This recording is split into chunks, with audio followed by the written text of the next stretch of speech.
own, so you're going to be able to eliminate that. But Clutch has not only been playing with the Zyra Khan by any means, it's only actually been picked one time here by Apollo. He is kind of preferred to play Varus quite a lot. He has been one of the guys who's been bringing out Caitlyn. But one of the things that has been really interesting to me is, despite the really high priority actually placed on Varus, is that it is by far the worst performing pro pick on 8.4 with a high pick rate. It actually is sitting down at a 32.5% win rate in pro play, despite being very, very high priority. So it really hasn't been working out for teams, and whether that's just, hey, like an unlucky streak of games, or whether it is, you know, showing that the teams are prioritizing it too much, is something that'll maybe be kind of explored over these next couple of weeks. So we'll see what comes through, as Varus is still on the table. So is the Caitlyn's a strong laner. Ryze, of course, first picked here for Febiven, and it seems individually Febi has been the biggest performer for Clutch Gaming. He's on the highest priority champion in all of pro play in 8.4. Ryze in the mid lane should do well for him. We'll see how it does into this one, as Clutch Gaming are 1 game behind a playoff bye. They're 1 win behind Cloud9, only 2 behind first place in Echo Fox. We'll see if that can continue on. Sejuani going to be grabbed for Dardoch in the jungle alongside that Varus you mentioned before, and another jungler in for LirA with the Zac. Yeah, Ryze and Gnar have really been incredibly high as far as priority goes. Galio as well, I think very, very high up there. And yeah, this has been an exceptionally fast draft. The Varus going over to Echo Fox's side, so they're going to have to see if they can kind of improve upon the very poor win rate it has been showing on 8.4. I think Caitlyn is going to be a pretty nice matchup into it, and I think Caitlyn is one of the AD carries that has really been under-prioritized in recent times. I do like the Morgana ban here, because I think that when you are going to go this heavily into lane priority for the Caitlyn, I think it makes a lot of sense to draft it alongside a range support and try to really smash lane. Because if Caitlyn cannot be dictating the pace of the game, knocking down turrets, rotating around the map, and pressuring lanes, you really do get stuck in this pretty long period in the mid game where you're very, very weak. And look at that ban. Zyra going to be removed from options. Even though we haven't seen it played, you know it's on the tip of his tongue. You know it's an option right there. And so it's Echo Fox continuing to try to snipe at that win condition. See if that works out for him. And that is kind of giving a tip of the hat to what would have been going on in scrims, right? You don't often see a ban like this without some sort of reasoning behind it. Yes, it has not been coming out in the NALCS, but Zyra plus Caitlyn is very, very strong in solo queue as far as a pushing lane, one of the most dominant bully 2v2 lanes. Yes, it is vulnerable to ganks and that sort of thing, but they're obviously very much targeting Hakuho here, trying to shut him down as far as having that 2v2 win condition. With Tahm Kench picked up, there certainly is more opportunity to go for another bully laner, something like a Nami or along those lines. I think can be pretty successful, but not sure if they're willing to go that far down in the priority. Well, first they're going to have to blind pick their top laner. Echo Fox seem to have a pretty solid grasp on all their lanes, and of course they're saving counter pick for Huni up in the top side. We have seen Cassiopeia go top before, so maybe he's already picked the champion. But either way, it likely is going to be a good look for Echo Fox. You saw the Gangplank being banned away. Clutch trying to remove that as an option as well. And so what support does Hakuho play? And it's going to be actually Thresh, so playmaking more so than lane bullying in the bottom lane. Yeah, and honestly, I can't say I'm the biggest fan of the Thresh pick into Tahm Kench. You know, when you're looking at this draft, if you did not see the pick order, you would be assuming in most situations that the Tahm Kench was picked afterwards, right? And I do think that, you know, through the manipulation of picks and bans, they have kind of ended in this situation where they almost maybe force their hand a little bit, because maybe this is kind of the last rung on the ladder there for Hakuho as far as, you know, bully type laners go.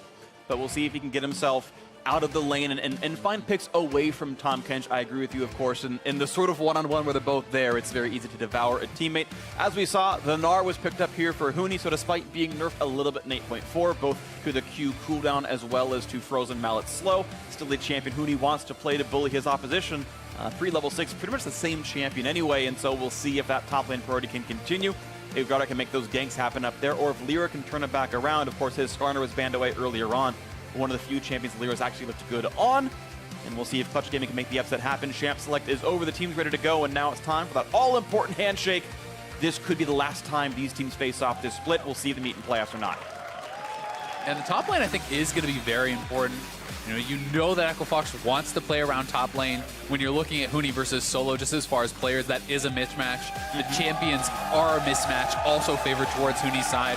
Just not that long ago, you watched KT versus SKT. This exact same match is played. The Gnar is 50 plus CS ahead, and that's the same kind of thing that can happen here unless LirA can get up to the top side of the map and shut that down and put Solo at an advantage. Because if he can get ahead, you can withstand these matchups. You can get tanky enough that you will be able to survive and be more useful in a team fight.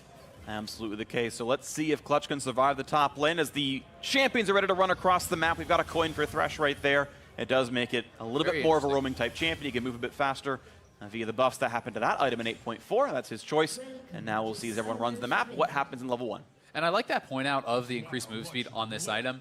And I am expecting alongside that probably early Moby boots to be able to see Thresh try to get out on the map and kind of affect different lanes. We'll see how effective that will be for Hakuho. He also is taking Summoner's Spellbook, so we can even look to swap to things like TP and really make plays across the map, trying to play away from the Tahm Kench, as you kind of alluded to in Champion Select.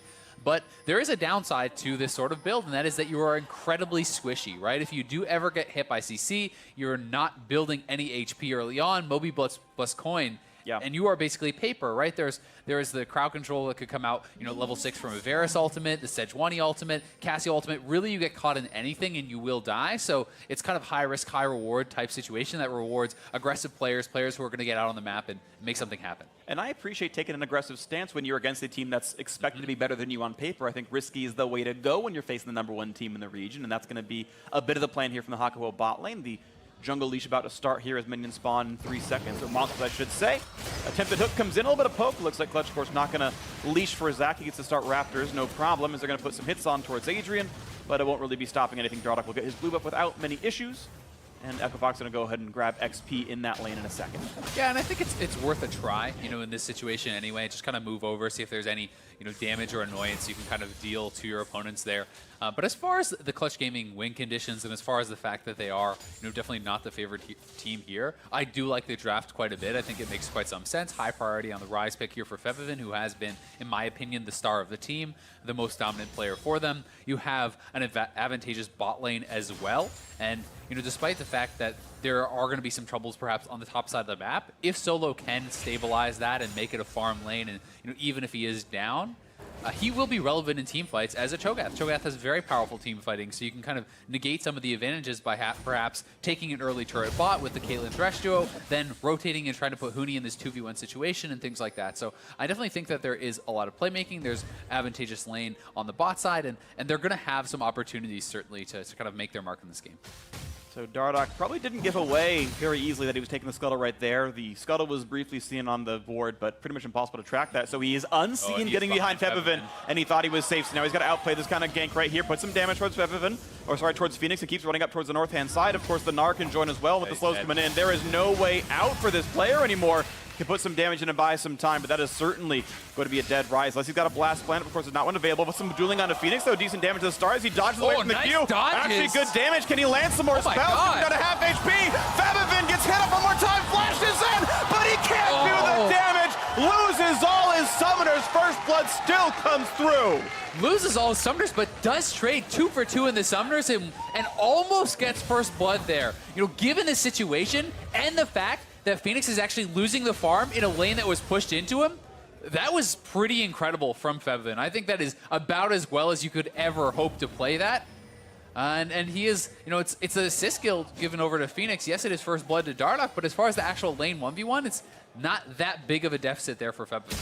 So the specifics are pretty good as Dardoch looks to make sure he can take this blue buff away because of the lane control. It does mean a tier recall for everyone. Here comes the duo lane, the top and the jungle showing up for this one. This fight's going to come through. That's going to go over to Dardoch, but he's pulled back in, and Debbie's the first one to roam. LirA has the passive. He won't die very easily. Dardoch gets knocked up in the air. That will be the first kill of the game for Clutch's side, and that invade goes wrong. It goes really bad. Double buffs now over on a Solo. I talked about if you can get some gold onto this Cho'Gath, he can get tanky enough that Huni will no longer be able to dominate that matchup, will no longer be able to bully him, and this is a good step in that direction. Plus on the first base, it's a tier for Febiven because he started on the Mana Crystal. There was farm that was lost by Phoenix. You can see there's a big wave building towards Febiven. So honestly, all things considered, despite the first blood gold advantage for Echofox, they are down in gold, and things are looking pretty well for Clutch. And this is honestly just really, really smart from Febiven. It looked like it was a bit of a lost cause, but the fact that he can kind of pull them into a situation where he could go either way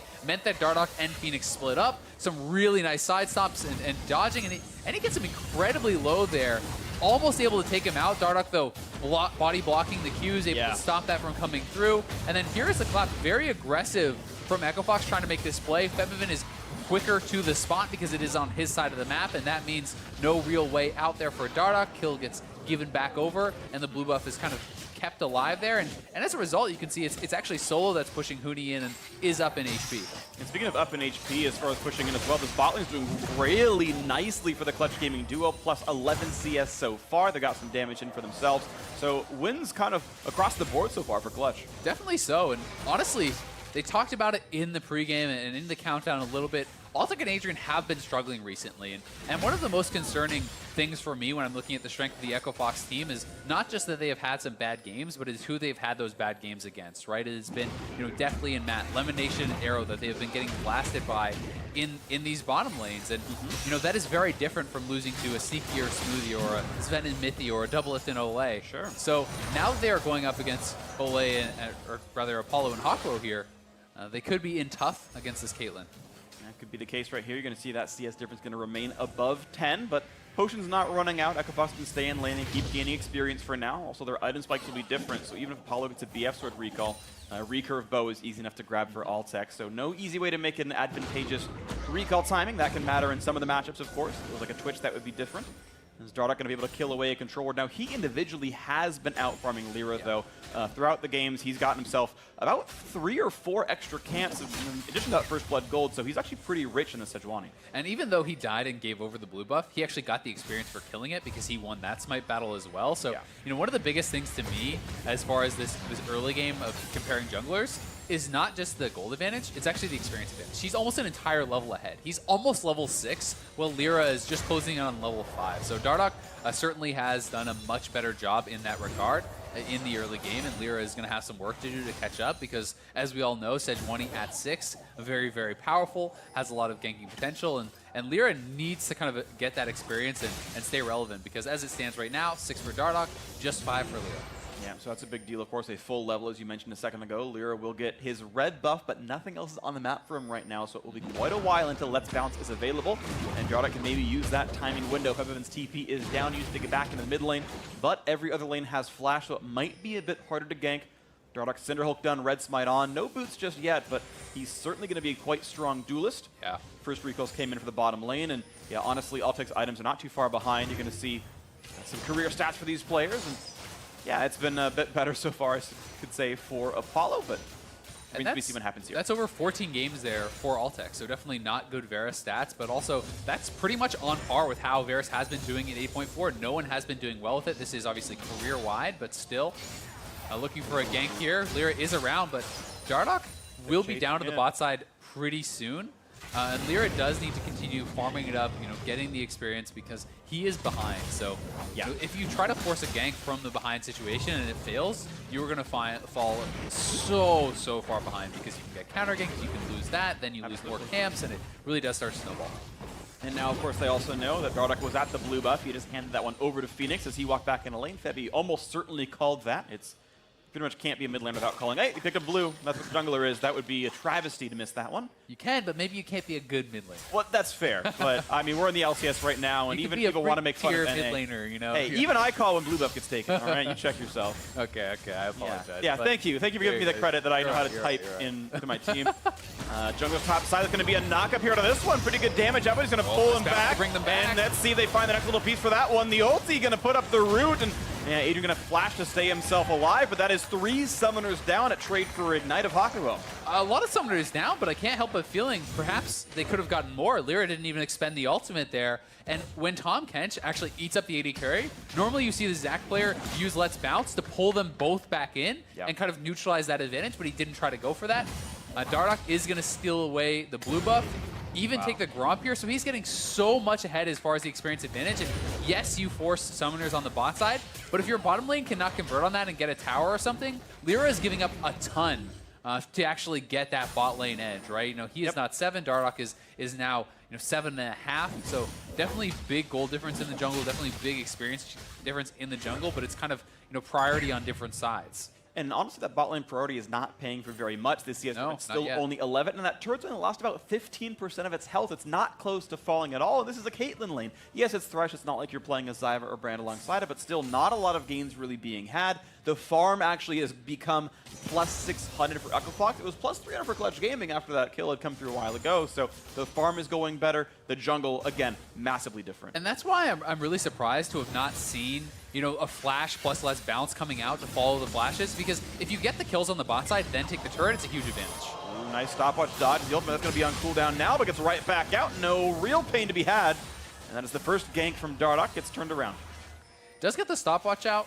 And while it was a well-timed stopwatch, I wonder if it was actually needed with 2 people right there behind him to back him up, right? Because in that situation, you have allocated more resources, 3 men from Clutch to the mid lane versus the 2. Yes, you created the ultimate, but you did get out of the stopwatch, so they didn't really get anything from that. And maybe that's a situation where it's actually better to just wait for the Lantern to come through or something along those lines. Yeah, maybe so. Hard to know. Of course, he chose the risk-averse option, and I can't blame him for it entirely, but might get punished next time around when that ulti is available yet again. Febiven all summon is available. We'll see if the roam plays come through. So far, Phoenix is holding on to him pretty cleanly in the one-on-one. That's a small farm lead for the EchoFox mid laner. As they're just slowly kind of grinding out a small gold lead from the laning phase. Yeah, and Phoenix did have the counter pick there, so he had the secondary pick. I definitely have to give some credit to Solo on the top side, who has been doing very well. He will be falling a bit more behind now as he's getting pushed off, but this game really has been mostly just jungle difference, right? This has been Dardoch simply getting more gold than his opponent, taking away the top side of the map, and because of that jungle difference, because of the pressure that he's putting out, that's actually going to finally give Huni a pretty nice edge. Yeah. They're going to be able to knock down that turret. But even still, with that kill that Solo picked up early on, have to credit him for not falling very far behind in the 1v1.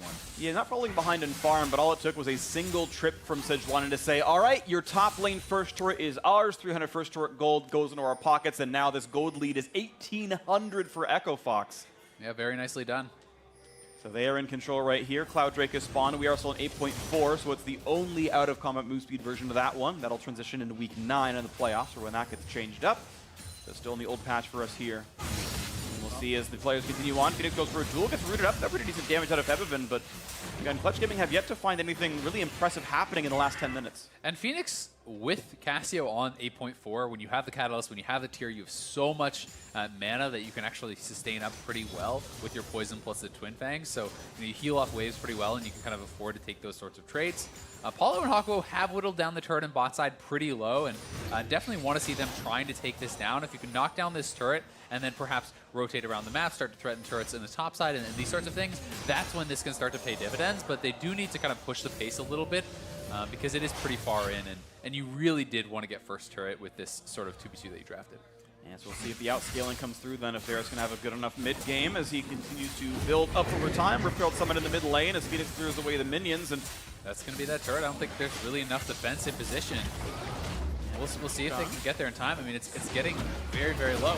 There's some CC ulti going to come in there. Actually going to pull in Phoenix a flash forward, but he gets right out of it with his own flash away, so that is safety out of these squads. And no kill to be had as Solo couldn't get in for the silence time, it feels like. That would have been almost certainly a kill if they did manage to land the crowd control chain, or at least forcing the cleanse. Turret will stay alive, but down to a sliver of health means an expected extended siege will kill that from EchoFox. Yeah, they should be able to knock it down eventually, and you can see the wave is pushing awkwardly away from Solo, so it's stacking for his opponent. So he needs to actually finish shoving this out fully before he can afford to go back to mid lane. Otherwise, he would just be giving over more experience and gold to his opponent, and that means EchoFox very easily and comfortably moves over, takes a dragon, and they just have been playing the map so well, and you have to really give a ton of credit to Dardoch and how he has manipulated the map movements and really kind of just been doing better than LirA. He has farmed more, he has exerted more pressure, he has been in the right place at the right time, and you can argue that some of that is because of the matchup and perhaps the very weak early couple levels of Zach, but definitely Dardoch doing the best with the pick that he can give. Totally agree, and Dardoch's been, I think, a name in the hat for MVP and certainly for best jungler in North America. I think most people would give him that nod at this point based on how he's played on the squad, and this is kind of what it looks like when you've got the much better player. He takes away the camps. He's stolen at least 2 blue buffs. Now 1 given away from a kill, sure, but has been able to take a lot of farm away and maintain a full level lead. So A really good play out of him on the Sejuani, and EchoFox has done very well trusting in him on the roster, and looks very good. Chomp! Nice try, Huni, but 1,000 true damage more than you do on Gnar. Definitely, I have been somewhat impressed, and it feels funny to maybe be talking about this from Solo's perspective, but I think this is a very tough matchup, and he's actually at 6 stacks of his beast here as well, and this is turning into a bit of a fight, but both bot lanes roaming up. Ooh, ulti lands, a lot of CC right now. Hakuho going to be pushed back and forth, running away, and here comes everyone else as the teleports do come in. The flash gets away from the tongue lash. And Huni's still around. Doesn't quite land the boomerang, but still 4 down here. He's almost mega here as well. They're going to look for more. Flashes in. Lantern comes in. Huni not quite going to be in range of flash. Hakuho going to lose his life almost assuredly. Nice the stuns come in. And that is not yet a kill to keep him alive. Where's the house toss? He's out of range. That's how they all live. A lot of times spent. Here comes LirA. Does he have the ultimate available to find someone to kidnap? Brings him back to the right-hand side turret. Big damage coming across. That's actually important. There's no ulti for the Cho'Gath, but Phoenix takes turret aggro. Couple hundred health lost, but he walks away with that one cleanly enough. Everyone down here. No kills to be found. Not quite the knockout on Altec either. That was actually some beautiful play there from Apollo, flashing to avoid the Sejuani ult, landing the trap there on Huni to actually peel off of Hakuho, then the play coming through from Hakuho, and this is honestly pretty nicely navigated here from the Clutch bot lane to get away. They looked for the initial engage. Huni's the one TPing in first, but the box slow, able to keep Adrian off him, and then Huni with the red buff, almost Mega Gnar. They want to go for the dive, but Febiven already down here in position. Dardoch moving forward. Now watch the flash here from Apollo, dodges the ult, and the trap dropped in between Huni there, catches him, healing Huni just barely off, allowing him to get to the ult, and the flay to come up there from Hakuho. So some nice synergy, well handled. And as Solo TP's down, he wants to have a bigger impact here, but as we saw on the top side of the map, he used his feast to actually secure that scuttle, and it was not off cooldown, so couldn't actually secure any kills. Yeah, and I can't blame him for that one. You didn't know the fight's going to be coming in. And LirA, of course, chose to push them towards the outer turret instead of the tier 2. That maybe could have been a misplay. Here comes the push in the mid lane. That will be turret number 2 falling. EchoFox, without picking up any kills, have now knocked down 2 consecutive turrets on their side of this one. 2,000 gold lead remains their lead.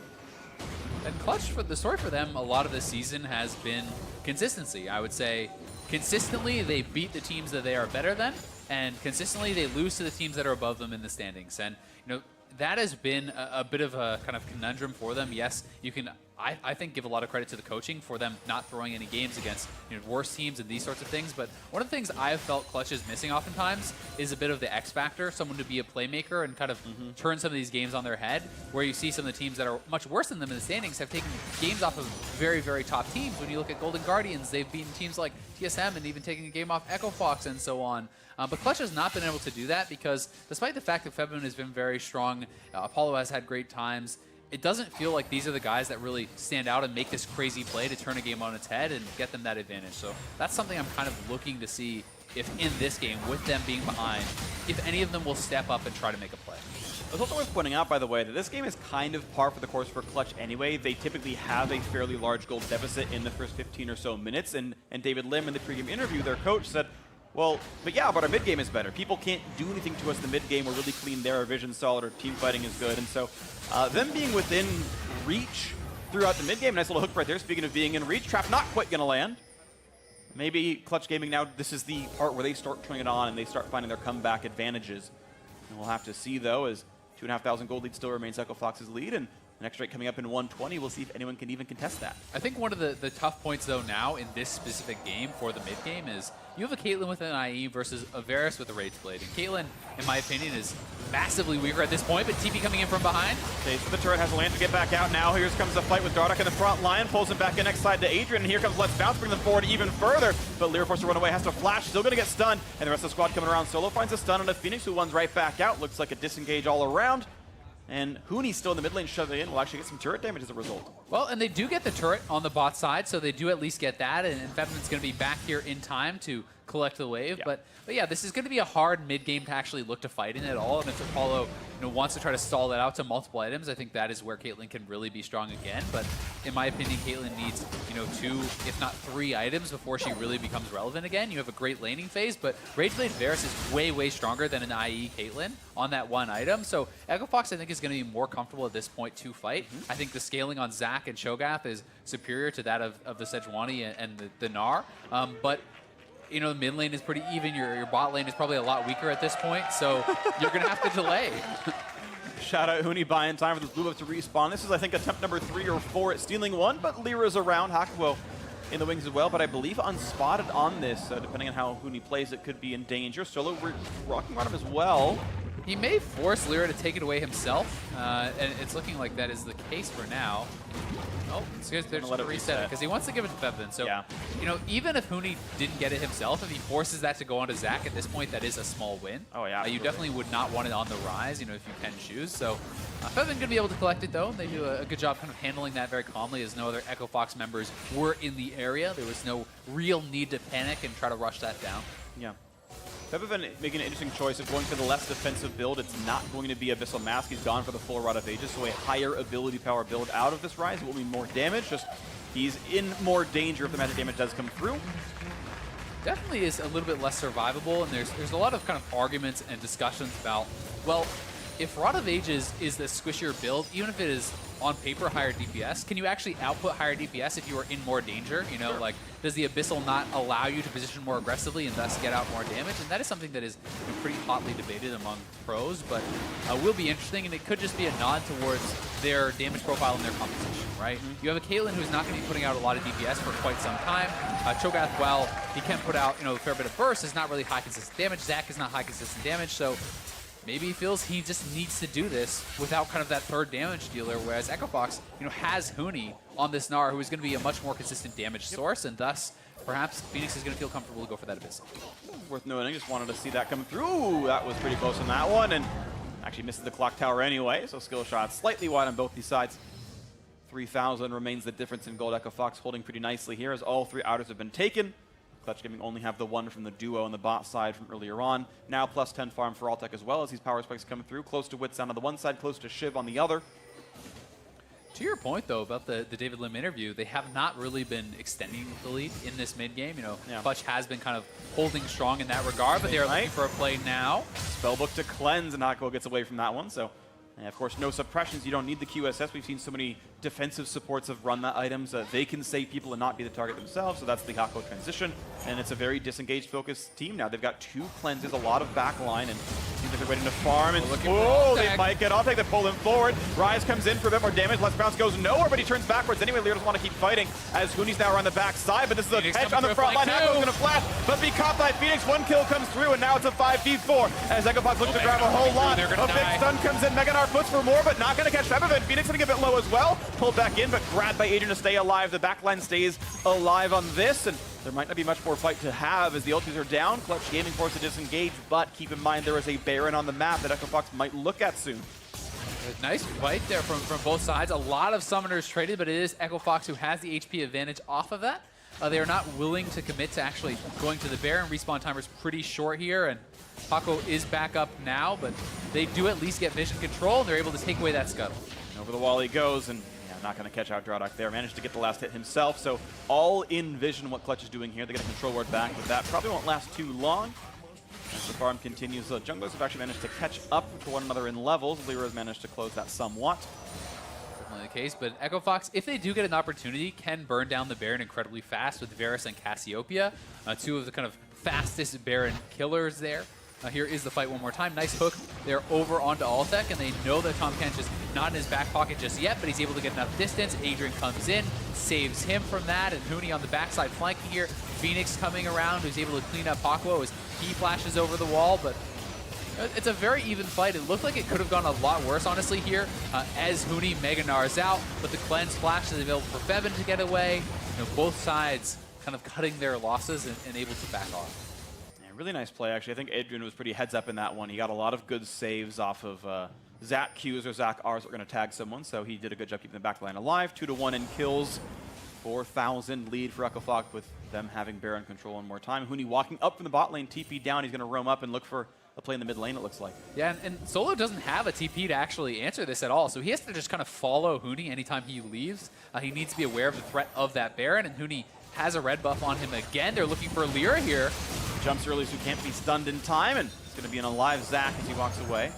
But it's now Echo Fox doing the Baron setup, and it's mostly Fog of War right now. There's only a couple of wards kind of near the area to let Clutch Gaming know it's not being started just yet, but Okay, Cassie's running top lane. They have a few more seconds of safety, but they don't see inside the pit too cleanly, and as soon as that ward gets swept, it's all darkness. Yeah, exactly. But that is a very nice ward because it is not spotted by one that covers the full pit. And unless you place a pink both inside the pit and outside the pit, or catch that with a sweeper, you won't know. So despite the fact that it doesn't show you the Baron, it shows you anyone entering into the Baron pit, which is giving Clutch a lot of safety. And that ward right there can honestly be the difference in a game. And it sounds funny to say, but if you don't have it, you have to blind check into a team with a gold advantage. That can mean a team fight loss. That can mean a Baron. That can mean the game. So those little things can be a really big difference. And this is one of the situations in which I think pre-planning and VOD reviewing and watching where other teams are apt to place their sneaky wards is very important, because a lot of players have very specific tendencies where they feel is the best place to place these so-called sneaky wards. And if you watch a lot of their VODs, you can learn about those and you can start to know where to check. So something interesting to know about if you're going to prep for your teams and everything else is Echo Fox once again want to control this mid lane, and they are the first ones to shove, and they're going to have no problems doing this. Clutch cannot easily contest. TP's still down for the top laners. So they've once again recalled back as Huni has his next major item going towards the Randuins. He'll be very good at surviving Caitlyn.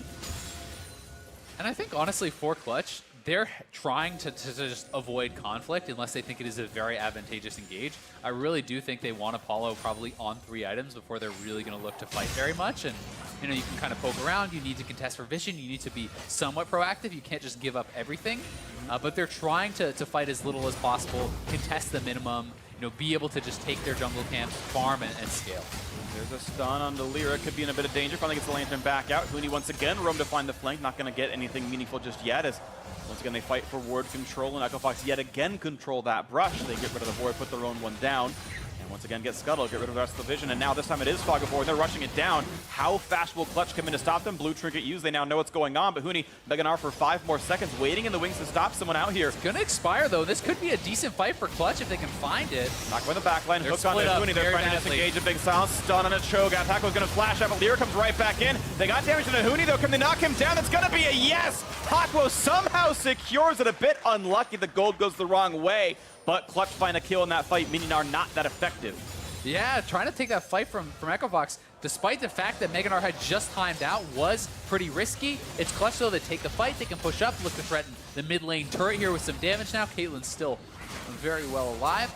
And despite the fact that they did kind of have the edge as far as the situation with Gnar being down, Clutch was pretty split up, and it seemed like the call was, you know, pretty kind of lopsided as half the team was going in, and Hakuho was flashing out and lanterning, looking to disengage. So they were not all on the same page, but they do come out on top of the kill. It's going to be Echo Fox just starting the Baron again here, though, in a 5v4.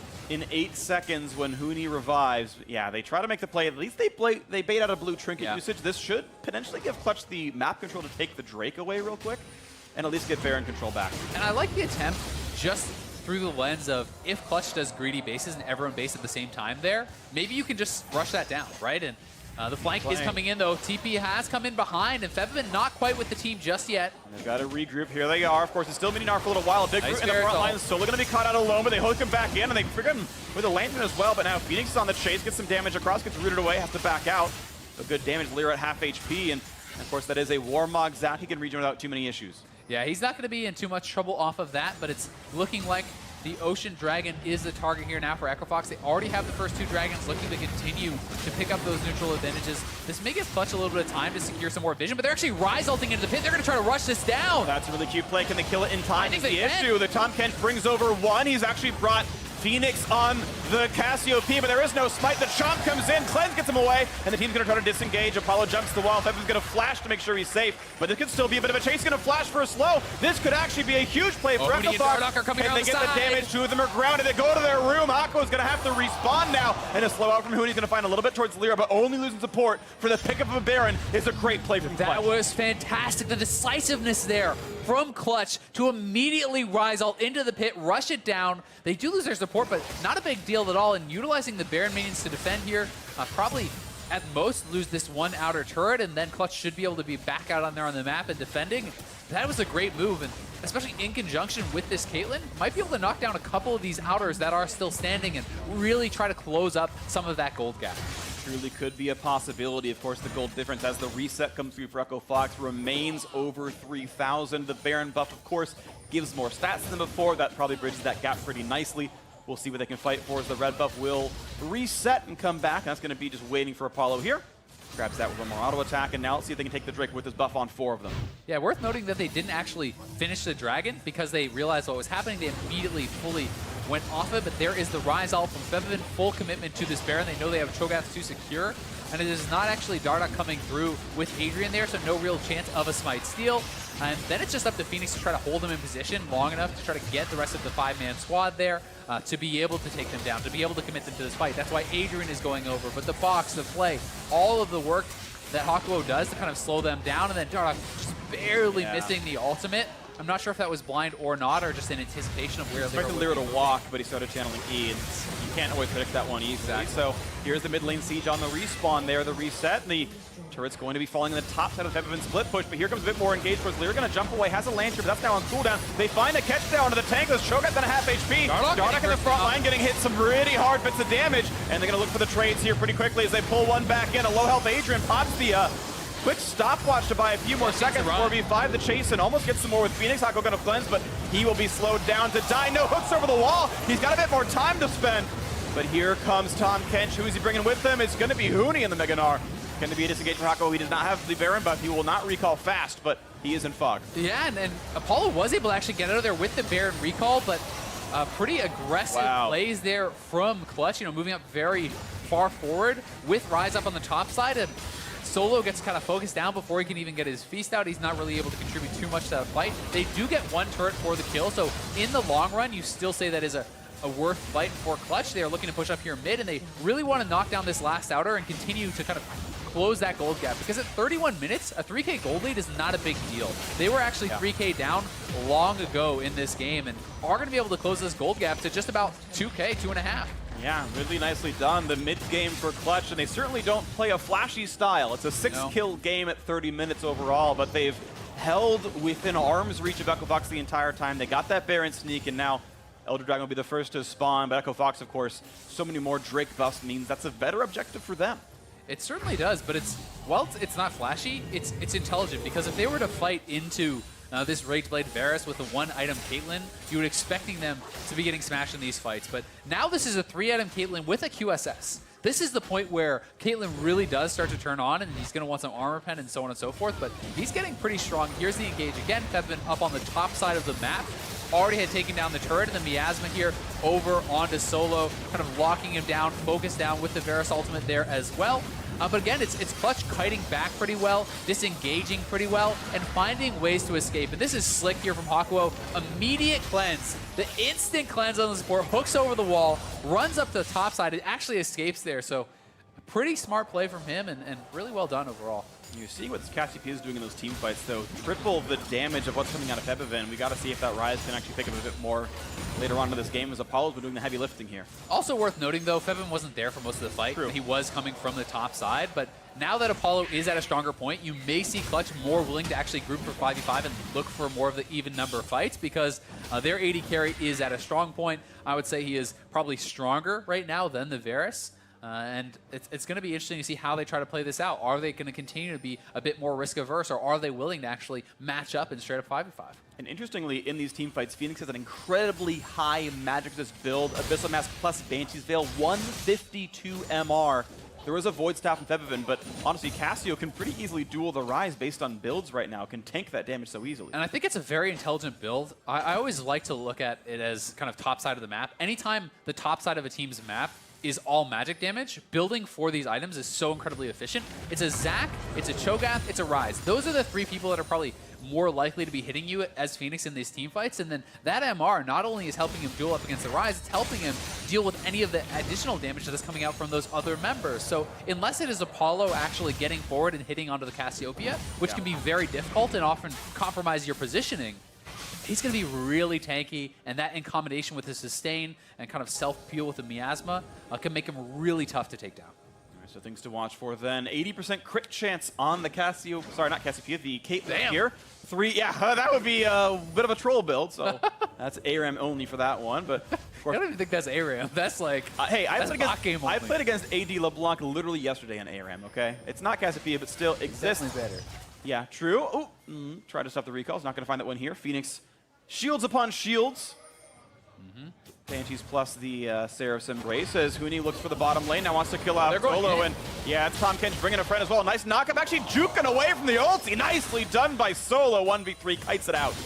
Yeah, not that much threat on him, honestly, damage-wise either, and they're looking for the re-engage. LirA is going forward. Gets the smite, so he has a rebel for himself, and Ryze not going to come into that one. Wanted to bait that a little bit, and Phoenix chases forward. Knock is going to land on a 2, though. Solo gets a silence. A lot of damage on a Huni, and the stun now on a Dardoch on the trap. A big chunk of damage. Locket, burn. Can they pull one in? No. Still not going over. Oh, he finally does flash over. Redemption going to buy some more time, but there is not really a team fight yet. Here, the front line again. Re-engages. Dardoch low, flashing away. Huni a bit injured. They're going to look for this kill on Solo. Just barely slinks away and stays alive. Phoenix low on health, but Apollo can't quite find the auto to knock him down, and it will be all 10 alive one more time. A very disappointing fight, though, from Solo. Waits so long to flash over, then doesn't even get his feast out. I feel like he needed to pull the trigger on that. He needed to flash over the wall earlier when some of the tanks have been getting pulled in. If you flash over and you can get that full feast off, you might be able to turn that into more of a snowballed fight.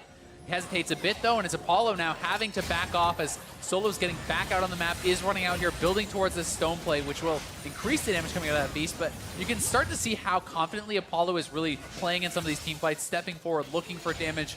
Feels pretty safe with the QSS plus the Thresh. Fog of War, scary tanks in the front line. Double Dragon up in 10 seconds. Baron alive right now, and I think Echo Fox wins either of those trades. Right now they're going for the Baron side of this one. On the side. About to be Mega, looking for that flank. Can they push him out of this one? This is a fight that Clutch will not like to take because Mega Gnar is so powerful. Apollo getting some poke in, though, really playing on the front lines. He knows he has QSS and feels safe to put a couple auto attacks down there. Gets a couple hundred health off of Dardoch. Clock Tower comes in again, a knockup, and now Huni will be mini Gnar once again, but priority on mid lane, they can knock down tier 2 here. Yeah, Echo Fox has the minions, and they're running straight down here. Febiven on the side has to force his cleanse. Huni jumping in without Mega Gnar, though, very dangerous. Half HP, Dardoch down to 1300, and there's some pretty low health bars there. Does have Warmonks will be done up in just a second or two right now, so out they go. Mid lane once again now goes to Clutch. The minion waves on the side lanes, though, are kind of split. Adrian that could be a kill. They could feast him. That could be a dead Adrian. The chomp comes in. The damage. Finally, a kill comes through. 3 to 4, flashing away. But they got Phoenix. QSS used the duel against Apollo. Who's going to win it? Flashing away. Febiven now in the play. The ulti coming across. The MR is so high, but the damage comes through.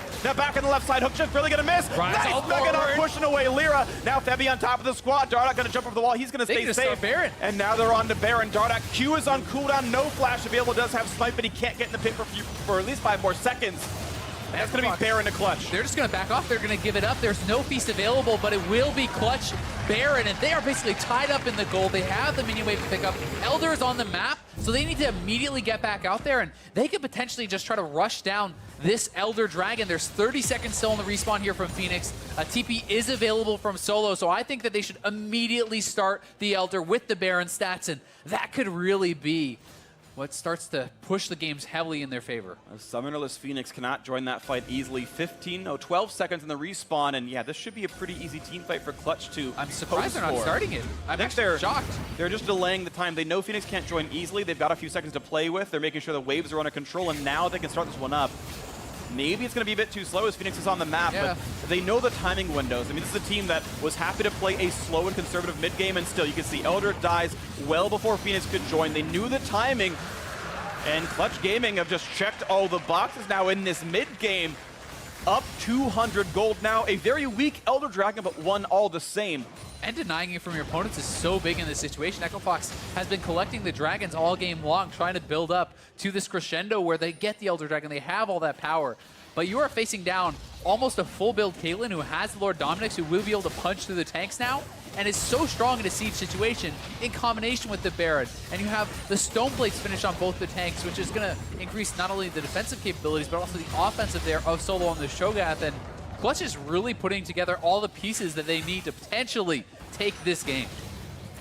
Yet another kind of loss in sort of consecutive weeks for Echo Fox. They've had a bit of a set of stumbles towards the end of the split right there. Clutch Gaming, oh, didn't quite pull in Solo. He's oddly enough by himself, fitting with the name. Not like it really mattered, but yeah, it was like a half-screen Ryze rotation anyway. Yeah. Didn't really do anything, but here they are. They have the Baron buff. They are looking to knock down even more outers and extend the gold lead. And they had spent almost this entire game behind, but they are now heavily in the advantage. They are pushing down. They're looking to force forward onto this inhibitor. Calm reserve mid-game now into an advantageous late-game Clutch Gaming, looking for those team fights, those objective plays that'll win them the game. Huni in the front line, but he's mini. not easy to deal with. No banner of commands in this team, so it's not the most dangerous of cannons, as Azael about to say it himself. Give me the thumbs up. I appreciate you, man. Keep it up. Thanks, you too, buddy. Now some damage, though, but it's actually a pretty low AP Phoenix, so Death Cap comes in. Now a hook on the front line. Adrian can be chopped down, puts in the shield. It doesn't matter. He gets evaporated. And now in the back line, LirA wants it, flashes. Ulti comes in. They've all sidestepped it, but they got the damage. Phoenix is going to fall. The turret's dead as well, and it's a 5v3. Clutch Gaming can now walk it into the base. 40 minutes in, they finally get the lead. The inhibitor is down. That's going to be that, I think. And it seems like they will do it. Mr. Consistency, Clutch Gaming will finally look for that first upset win of the split. The third place team, they do lose one, but they get the trade kill back. Now 4v2 in the base. The play is in. Huni left alone, and he will be shut down to the very end of it all. A few more shots. The cannon minion can do it. The flash hook, the ace. And yes, Clutch will complete the upset. They will be half a game behind a first-round bye in the playoffs. They had Echo Fox their fourth loss, and now Mark Z must predict Clutch for the rest of the split. And what a game it was. Clutch Gaming in Week 8 has finally arrived. They take down a team above them in the standings. They give us that statement game that shows they can compete with the best in the league, that they are someone to look out for in the playoffs, and they've got to be feeling so good now. As you said, only half a game back of a playoff bye. This is a team that has been overlooked throughout most of the split and really are peaking at the right time. The damage graph for this game, by the way, actually ludicrous. Quick math in my head, Apollo did roughly half of the team's damage. Also roughly double anyone on the opposing team either. Mark actually predicted Apollo, put him on the tier list as like somewhere around 5th or 6th. Jat put him at 9th. Shame on you, Jat. As we all know, Apollo is A tier. Last I did the tier list, that was the case. So really good stuff out of the bot lane. And it wasn't like bot lane got smashed in lane. Nope. It wasn't what happened here. A bit of attention from LirA, but it didn't really matter. A 10 CS lead was all it was. But I think Apollo looked at the gold graph and the damage graph was like, hey guys, I did pretty good this game. Turns like that was pretty solid. His most played in his professional career. Apollo on the Caitlyn puts on a pretty heavy carry performance as the team played through a very dull mid game. And another 8.4 loss for Varus, who really has not been finding a lot of success on the patch. Let's send it down now to Avali and Clutch Gaming's Chain Warden in the support role. Thanks, guys. I'm here with Hakuho. Congratulations on that victory against Echo Fox. You and Apollo playing great in the bot lane. What makes your bot lane so strong? I mean, as a duo, we've been playing together for 3 splits now, so we have really good synergy, and we know what we want to do. And I think this meta is good for us because we can pretty much play for the 2v2, which is what we're good at. And so long as we can get ahead through bot, I think we can carry the game. And in this meta, we've already seen you break out the Morgana, Thresh again, and a little bit of Taric. What do you think about the current state of support, and how does it maybe fit your playstyle? So supports right now can play like anything. It's mostly just tanks and like CCs, though. I prefer like Karma Zyra meta because I really like killing people. But Thresh is good at that too, so I'm having fun with it. Well, congratulations again on that win. And for more on the game, let's hear from the State Farm Analyst Desk. Thank you very much, Avli. Prefers Karma Zyra metas, but Thresh could still get some kills in, and he played quite well on that Thresh in this game. First victory for Clutch above that line that we had talked about at the top of the day. They did it. They got the statement win. And I got it right. And Mark got it right. Kind of like in spite of yourself. It's one of those things where it was in spite of a lot of things too. Like we talked about these win conditions, and both teams kind of played to them, but that didn't actually end up influencing why either team won that much. Yeah. Right. You could see concerted efforts by 100 Thieves to play around the bot lane, but they lost their 2 top lane turrets first, and then Clutch lost their 2 top lane turrets first, and then finally got the bottom one later, and then they were playing through Huni and things were going well, but then they lost the game. It was a really well-played game overall. Like, this was one of the most intense 4-kill-to-4 games at 37 minutes that I've probably ever seen. I was going to say high action, low kill, and it kind of speaks to the fact that you can play towards win conditions, but ultimately those win conditions aren't guaranteed to take you to victory. This one was more a factor of team fights and the positioning as a 5v5 in the later game. Yeah, I mean, once it got into this 5v5 phase, like, we were kind of waiting for Huni to either make the big play or make the big mistake, and we were saying, like, Huni's not going to jump into the team as mini Gnar against a Cho'Gath, surely. But then he did, and like that one little mistake there, Clutch Gaming immediately pounced on, right? They had great Baron control. When Echo Fox was going for Dragon, they Ryze ulted in to get the first Baron.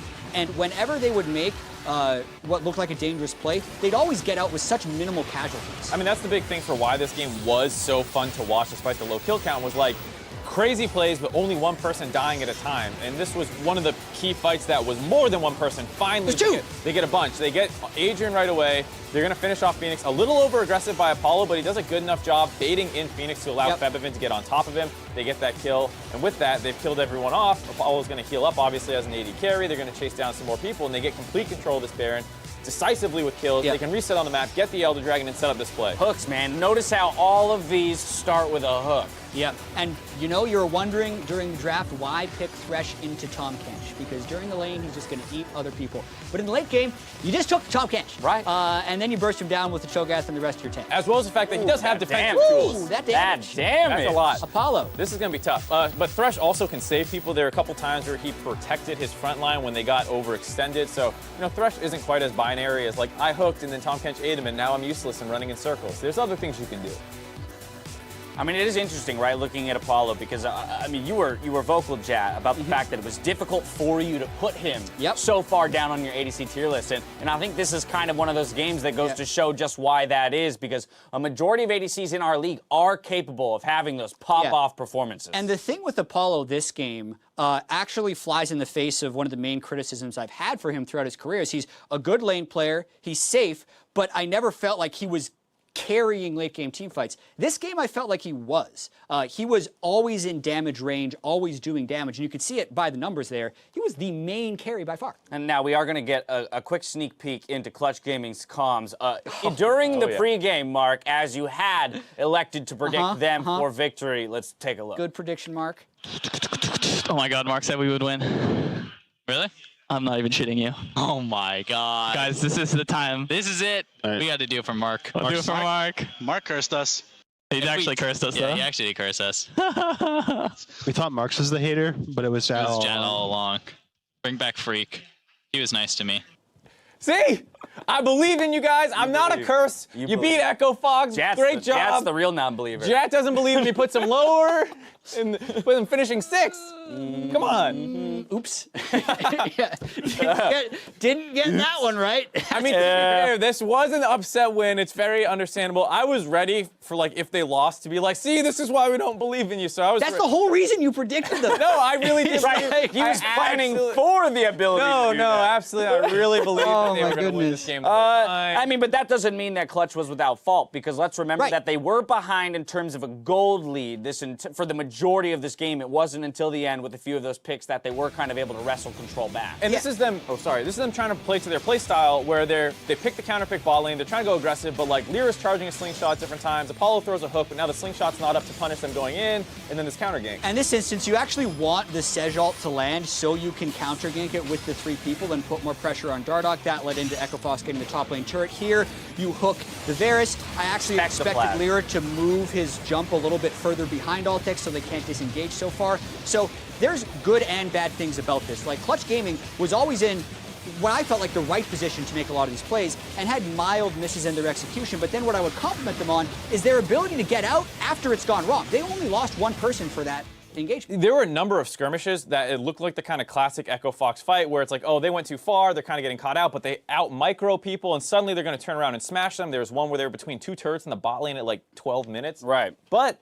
they never actually smashed Clutch Gaming. They got out with 1 kill there numerous times, and that level of coordination, despite not working out in the engages, being able to get out and not get blown out of the water is why you can hold up to Echo Fox. I think the final thing to hit here is what does this mean for Echo Fox? Again, this is a team that only dropped 1 game on the first half of the split. They have now lost 3 on the back half. They're 500, just like Golden Guardians is. They play CLG tomorrow. They're 1 game ahead of Clutch now, with an even head-to-head. Clutch is now in the conversation for a playoff. A playoff bye, and that's what I'm saying. So for Echo Fox, is there any concern here? You've already locked your postseason. That's in the bag. You will be playing in the playoffs, but there's got to be some concern with a downward trend here near the end of the season, while the rest of our playoff picture teams seem to be trending up, at least slightly. I will say that this looked to me like a very well-played game from both sides. Okay. Even if Clutch Gaming would have lost this game, I would say that it's one of their best games they had played because of how well they were matching Echo Fox's aggression. Okay. So I think as long as And Echo not so Fox, damning for Echo Fox? I don't think so. Like, Okay. as long as they don't tilt off of this too hard, I think most teams would crumble under the pressure Echo Fox was exerting with Huni flanks and Baron forces and engages. It's just Clutch played amazing defense. Yeah, they had the first 2 turrets of the game. Dardoch had a massive lead. That's the kind of quintessential Echo Fox win. Just didn't happen this time. Alrighty, we're stepping away for a quick break. When we return, it's FlyQuest versus Counterlogic Gaming. Game 2 is coming up after the break.